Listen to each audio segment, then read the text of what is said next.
ये हमने पढ़ा कि मीमांसक केवल जाति में ही शक्ति ग्रह या संकेत ग्रह मानते हैं।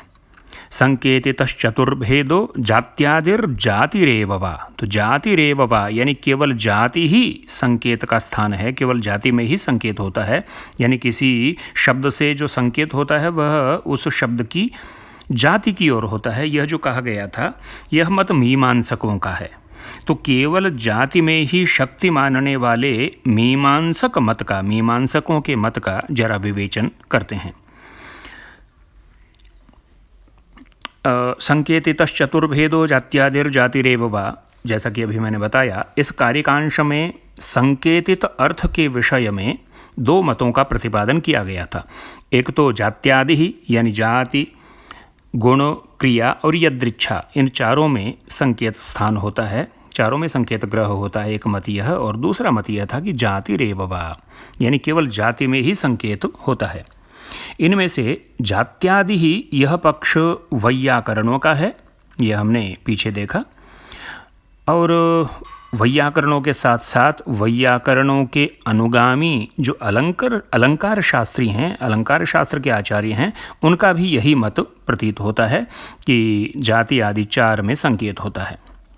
व्यक्ति की उपाधियों में यानी जाति, गुण, क्रिया और यदृच्छा, ये जो चार व्यक्ति की उपाधियां हैं, इन व्यक्ति की उपाधियों में संकेत ग्रह होता है। और जातिरेव वा यह जो दूसरा पक्ष है यह मीमांसकों का पक्ष है। जात्यादि रूप प्रथम पक्ष के अनुसार जात्यादि अर्थात जाति, गुण, क्रिया और यदृच्छा रूप वस्तु के उपाधिभूत इन चार धर्मों में संकेत ग्रह होता है। इस पक्ष का आधार क्या है? इस पक्ष का आधार ग्रंथकार ने बनाया महाभाष्य की एक पंक्ति को, और महाभाष्य का वह वचन है, पतंजलि का वचन है कि चतुष्टयी च शब्दानां प्रवृत्ति ही। इसलिए ग्रंथकार ने इस प्रमाण को उद्धृत करके यहाँ तक इन चारों को शब्द का प्रवृत्ति निमित्त मानने का उपादान किया।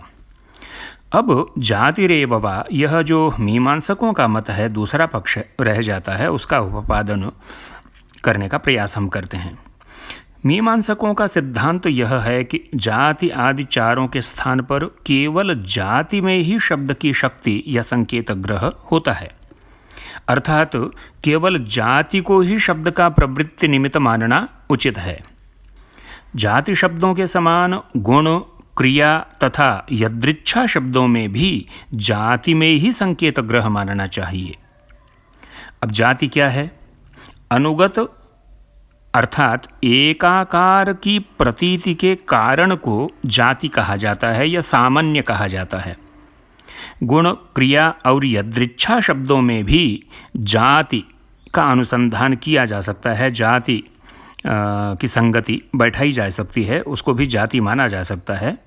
जैसे शंख, दुग्ध, बर्फ इत्यादि अनेक शुक्ल पदार्थों में अयम शुक्लः, अयम शुक्लः, अयम शुक्लः, यह सफ़ेद है, यह भी सफ़ेद है, यह भी सफ़ेद है, यह जो अनुगत प्रतीति होती है या एकाकार प्रतीति होती है, इसका कारण क्या है? शुक्लत्व सामान्य ही है। जाति का ही दूसरा नाम सामान्य है। उसी को वेस्टर्न फिलॉसफी में यूनिवर्सल नाम दिया गया है। तो जाति कहें या सामान्य कहें या यूनिवर्सल तत्व कहें, एक ही बात है। और उस सामान्य का लक्षण करते हुए यह कहा गया कि अनुवृत्ति प्रत्यय हेतु सामान्यम, यह अन्यत्र लिखा हुआ है दर्शन के ग्रंथों में।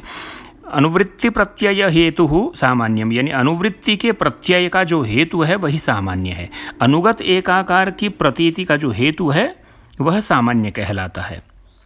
जैसे घट व्यक्ति है ना, घट नामक कोई इंडिविजुअल जो है, एक चीज़ जो है, अब 10 घट हों यदि, तो 10 घट व्यक्तियों में अयम घटः, अयम घटः, अयम घटः, इस अनुवृत्ति प्रत्यय या एकाकार प्रतीति का कारण क्या है?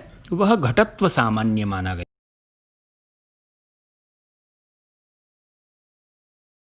जिसके कारण से हम ये कहते हैं कि अयम शुक्लः, अयम शुक्लः, अयम शुक्लः, यह जो समान एकाकार की प्रतीति हमें होती है, इस एकाकार की प्रतीति सामान्य के कारण से ही